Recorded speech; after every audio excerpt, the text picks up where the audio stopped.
Alam mo ba kung bakit napuputol ang buhok mo every time na nagsusuklay ka? Okay, pag po tuyo ang iyong buhok, ibig sabihin, hindi siya fragile. Okay lang siya, kalmado lang siya.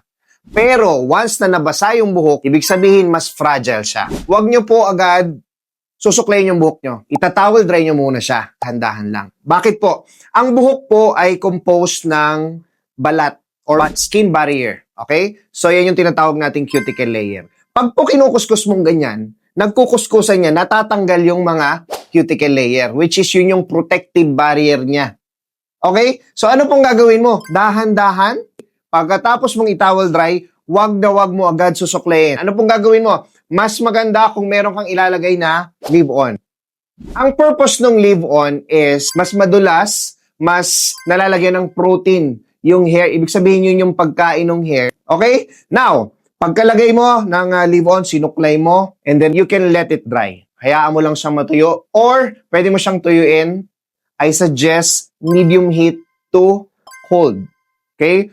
Gawin mo lang kung hot, kung nagmamadali ka or experience mo na matibay talaga yung buhok mo. Again, ito po ay bumabase, depende sa estado ng buhok mo. Okay? So, ayan po. Isa lang yan sa mga pag-uusapan natin dito sa mga trivia na ito. So, this is your King of Hair, Miguel Ice. Let's go.